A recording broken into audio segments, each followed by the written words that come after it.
إبراهيم إنك حميد مجيد اللهم بارك على محمد وعلى آل محمد كما باركت على إبراهيم وعلى آل إبراهيم إنك حميد مجيد. عن أبي هريرة رضي الله عنه أن رسول الله صلى الله عليه وسلم قال: إذا مات ابن آدم انقطع عنه عمله إلا من ثلاث: إلا من صدقة جارية أو علم ينتفع به أو ولد صالح يدعو له. رواہ مسلم. حضرت ابو ہریرہ رضی اللہ تعالیٰ عنہ، اللہ تعالیٰ ان کی اور ان کی والدہ کی مغفرت فرمائے، فرماتے ہیں کہ جناب نبی کریم صلی اللہ علیہ وسلم نے ارشاد فرمایا کہ آدم کا بیٹا جب مر جاتا ہے تو اس کا عمل اس سے ختم ہو جاتا ہے سوائے تین چیزوں کے. نمبر 1 صدقہ جاریہ، اور نمبر 2 وہ علم جس سے فائدہ اٹھایا جاتا رہے، اور نمبر 3 وہ نیک اولاد جو اس کے لیے دعا کرتی رہے. اس حدیث کو امام مسلم نے روایت کیا ہے. کسی چیز کو وقف کرنا، اس سے متعلقہ احادیث ذکر ہو رہی ہیں. اس حدیث مبارکہ کو اس باب میں ذکر کر کے جو مسئلہ باب سے متعلق ہے وہ تو یہ ہے کہ کوئی بندہ کوئی ایسا عمل چھوڑ جائے جو صدقہ جاریہ ہو، کوئی ایسا کام کر جائے جس کی وجہ سے بعد میں لوگ اس چیز سے فائدہ اٹھائیں اور اس کے دنیا کے جانے کے بعد بھی اس کو اجر ملتا رہے. تو وقف ایسی چیز ہوتی، کوئی بندہ کوئی چیز وقف کر دے، کوئی کنواں وقف کر دے، کوئی مکان یا پلاٹ وقف کر دے کہ اس کا جو پیسہ ہے وہ خیر کے کاموں پر خرچ کیا جائے گا، یا کسی بلڈنگ کا کرایہ جو ہے وہ وقف کر دے کہ یہ کرائے کے جو پیسے ہیں یہ فلاں فلاں خیر کے کام پر خرچ کیے جائیں گے. تو اس طرح کا صدقہ جاریہ جو اس کے فوت ہونے کے بعد بھی جاری رہا، تو یہ جو بندہ ہے اس کو بھی اجر و ثواب ملتا رہے. دوسرا کہ کوئی بندہ کوئی ایسا علم چھوڑ جائے جس سے بعد میں نفع اٹھایا جاتا رہے. علم کے حوالے سے ہر اس طرح کا صدقہ جاریہ کہ جس میں انسان علم کی خدمت کر سکتا ہے. اس معاملے میں 2 طرح کے لوگ فائدہ اٹھا سکتے ہیں. ایک وہ جو خود علماء ہوں، اور دوسرے وہ جو علماء تو نہیں لیکن علم کے حوالے سے کوئی ایسی خدمت کر جائیں جس بنا پر ان کو بھی یہ فائدہ پہنچتا رہے. تو جو بندہ خود عالم ہے، اگر اس نے لوگوں کو پڑھایا ہے، آگے جو لوگ جب تک وہ علم پڑھتے رہیں گے اس کا اجر ملتا رہے گا، اس کے شاگردوں کے جتنے آگے شاگرد.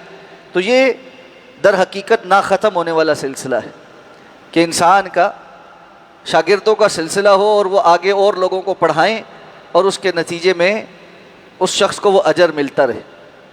یا کوئی کتاب لکھی اور وہ شریعت کے احکامات پر مبنی اور بعد والے اس علم سے فائدہ اٹھاتے، جیسے کہ ائمہ محدثین ہیں، فقہاء ہیں، انہوں نے دین کی بڑی خدمت کی اور ان کی کتابوں کو آج بھی پڑھا جاتا ہے، اور صدیاں بیت جانے کے باوجود دن بدن ان سے فائدہ اٹھانے والے بڑھتے جا رہے. اب جو کتاب ہم پڑھ رہے ہیں بلوغ المرام، علامہ ابن حجر العسقلانی رحمہ اللہ کی کتاب، بہت بڑا ان کے لیے صدقہ جاریہ ہے.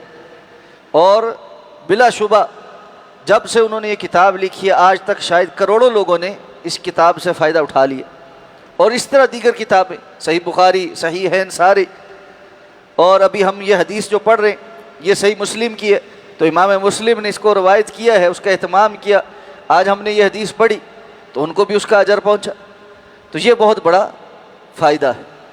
دوسرا کہ جو بندہ خود عالم نہیں ہے وہ کسی طالب علم کی کفالت کرے، کسی ایسے ادارے کے اندر اپنا حصہ ڈالے جہاں علماء کی تربیت ہوتی، جہاں علم پڑھایا جاتا ہے. اور حقیقت یہ ہے کہ یہ ایک اتنی بڑی نیکی ہے جس کی طرف شاید کہ ہماری توجہ کم ہے یا ہم اس کو وہ ویٹیج نہیں دیتے، لیکن قیامت کے دن اس کا اجر بہت بڑا ہو. میں نے پہلے بھی شاید آپ لوگوں کے سامنے ایک دفعہ تذکرہ کیا تھا اپنے کلاس کے اسٹوڈنٹ کے سامنے تو متعدد بار یہ بات ذکر ہو چکی اور یہ تذکیر کے لیے کہ کس طرح یہ فائدہ دیتے. ہمارے نانا جی محترم مولانا عبد الرحمن صاحب ہمارے خاندان کے بڑے بزرگوں میں سے اور دین کو آگے پھیلانے والوں میں اپنے علاقے میں بہت بڑا کردار. پاکستان بننے سے پہلے جب جا کر پڑھنے کے لیے امرتسر گئے تو وہاں مدرسے میں داخلہ تو مل گیا، لیکن انہوں نے کہا کہ ہمارے پاس آپ کے لیے کھانے کا کوئی انتظام نہیں. سونے کے لیے تو مسجد میں طلبہ سارے مسجد کی چٹائی پہ سو جاتے تھے. تو اس زمانے میں طلبہ جاتے تھے مختلف گھروں میں، ان کا کھانا وغیرہ لگا ہوتا تھا. تو انہوں نے کہا ابھی ایسا کوئی سلسلہ نہیں ہے کہ مزید طلبہ کی کفالت ہو سکے. تو انہوں نے کہا آپ مجھے بس داخلہ دے دیں، میں پڑھ لوں گا، باقی اللہ رب العزت انشاءاللہ میرا انتظام کر دے. تو نانا جی فرماتے ہیں کہ میں ایک دن مدرسے کے باہر بیٹھا تھا، تو اس دور میں عام طور پر نا جو مدرسے کے طلبہ ہوتے تھے ان کو درویش کہا جاتا. تو بھوک بھی لگی ہوئی تھی. تو مدرسے کے سامنے ایک گھر تھا جس کی ایک بزرگ خاتون مجھے دیکھ رہی. تو اس نے آ کر مجھ سے پوچھا درویش ہو یعنی طالب علم ہو؟ تو میں نے کہا جی. اس نے کہا بھوک لگی ہے؟ تو کہتے ظاہر بات ہے بھوک تو لگی تھی. تو کہتے مجھے کہنے لگی کہ میرے پاس اور تو کچھ نہیں ہے، میں ایک لسی کا گلاس تمہیں دوں گی. اور پھر وہ کہتے ہیں کہ روز مجھے ایک لسی کا گلاس دیتی تھی، جتنا عرصہ میں وہاں رہا ایک لسی کا گلاس.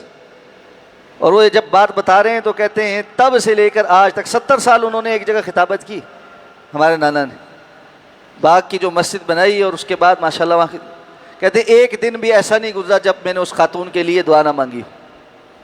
اور پھر آگے ان کا جو سلسلہ اور الحمدللہ اور ان کی نسل میں جتنے علماء، یہ کتنا بڑا صدقہ جاری. تو اس طرف توجہ کریں، اپنی زندگی میں ضرور اس کا اہتمام کریں کہ اگر اللہ نے توفیق دی ہے، مال دیا ہے، کم از کم فوکس ہو کر کسی ایک طالب علم، اور جتنی اللہ نے توفیق دی ہے اتنے زیادہ. یہ ایک کا مطلب یہ نہیں آپ کہیں مولوی صاحب نے ایک کہا ہے، توفیق اللہ نے بیسیوں کی دی ہے، سینکڑوں کی دی ہے، لیکن کم از کم کی میں بات کر رہا ہوں. یہ ایک طالب علم کا خرچہ ہر کوئی اٹھا سکتا ہے، اور مدرسے کے طالبہ کا کوئی بہت لمبا چوڑا خرچہ نہیں ہوتا.